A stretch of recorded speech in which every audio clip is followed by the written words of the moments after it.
hasilnya adalah 200 US dollar per satu koin Pi. Artinya satu Pi itu bisa 200 US dollar teman-teman. Ini kan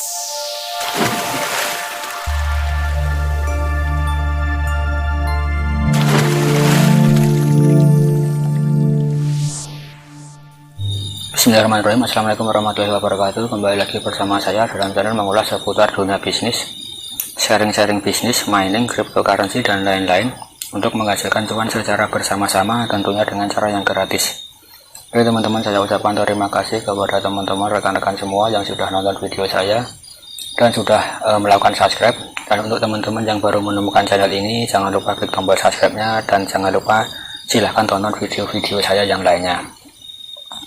Ya teman-teman, kali ini saya ingin membahas lagi mengenai Pi Network dan hubungannya dengan persediaan total supply, yang mana kita sama-sama mengetahuinya nilai daripada total supply koin Pi Network itu sendiri ada 100 miliar koin di seluruh dunia ya, dan jumlahnya itu tetap tidak bisa bertambah atau tidak bisa bertambah dan tidak bisa berkurang.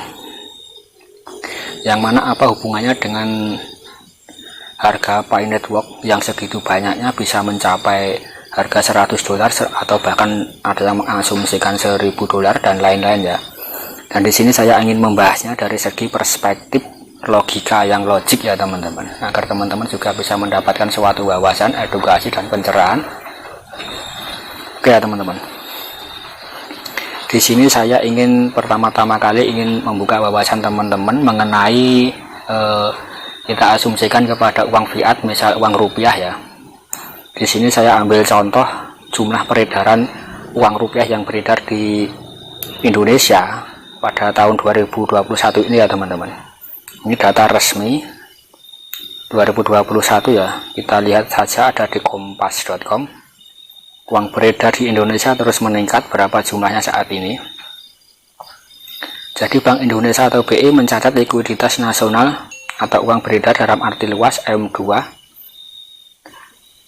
Data Bank Sentral menunjukkan pada Desember 2021 sebesar 7.867,1 triliun rupiah ya teman-teman.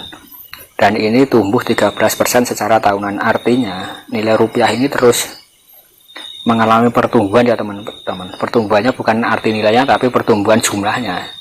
Jadi negara itu membuat 13% lebih banyak daripada tahun 2021 ini ya, jumlah uang. Artinya produksi uang kertas atau uang rupiah di negara Indonesia ini bisa dicetak secara terus menerus teman-teman, sesuai dengan regulasi yang dikeluarkan oleh pemerintah ya, dan jumlahnya tidak tetap. Artinya jumlahnya itu bisa terus bertambah seiring dengan regulasi pemerintah dan juga situasi ekonomi terkait dengan keadaan tersebut. Artinya nilainya itu memang sangat bisa inflasi dan bisa deflasi ya teman-teman, atau devaluasi, kurang lebih seperti itu ya. Dan nanti apa hubungannya dengan harga koin Pi dan hubungannya dengan total supply Pi ya, ini nanti ada hubungannya teman-teman secara logika ya. Dan di sini kan intinya kan harganya itu apa, jumlah uang yang beredar di seluruh Indonesia itu ini teman-teman, 7.800 triliun ya, atau sekitar 7.000 triliun. Dan di sini teman-teman juga bisa membaca, tapi saya hanya ingin menyampaikan suatu intinya saja ya teman-teman. Dan untuk perkembangan dolar bagaimana, kita lihat untuk harga dolar ya.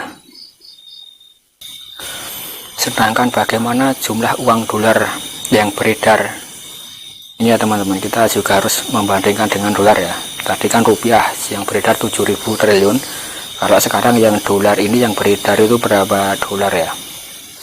Ini kita memakai data ya teman-teman.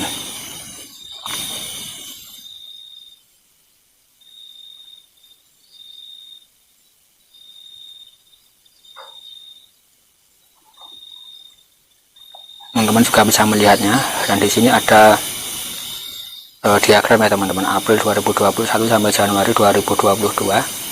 Dan di sini ada data yang terakhir M1 ya, uang beredar M1. M1 itu artinya adalah jumlah uang yang beredar tapi tidak termasuk dalam simpanan di bank ya teman-teman. Artinya uang yang tidak termasuk investasi ya. Dan di sini ada 20.716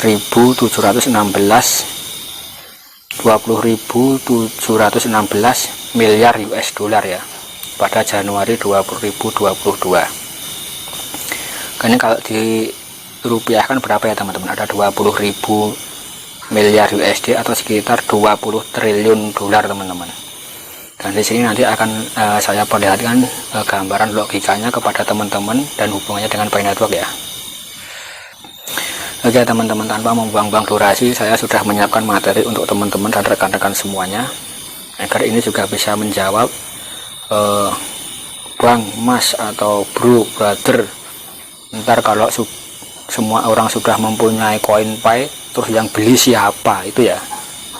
Kalau sudah punya Pi semua itu barangnya yang membeli siapa, Pi apa laku apa tidak itu ya. Nanti saya akan jawab pertanyaan ini. Ini sama logikanya dengan ketika Anda mempunyai rupiah 10.000 rupiah, 20.000 rupiah, maka ketika Anda belanjakan buat beli soto, mie goreng atau nasi goreng ya pasti habis. Dan jadi Anda membutuhkan uang rupiah lagi untuk membeli kebutuhan Anda lagi itu teman-teman. Artinya barter, dan nanti ada tukar dan beli ya, ada jual beli, dan seperti itu. Memang uang itu memang tidak bisa berhenti tapi terus berputar teman-teman. Itu secara logikanya.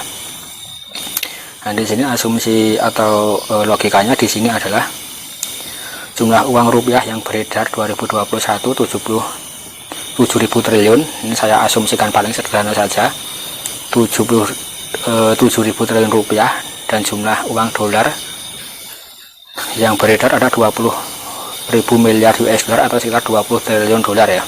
Bandingkan dengan total supply Pi Network yang ada 100 miliar koin. Kita bandingkan dulu dengan salah satunya, yaitu dengan nilai rupiah ya teman-teman.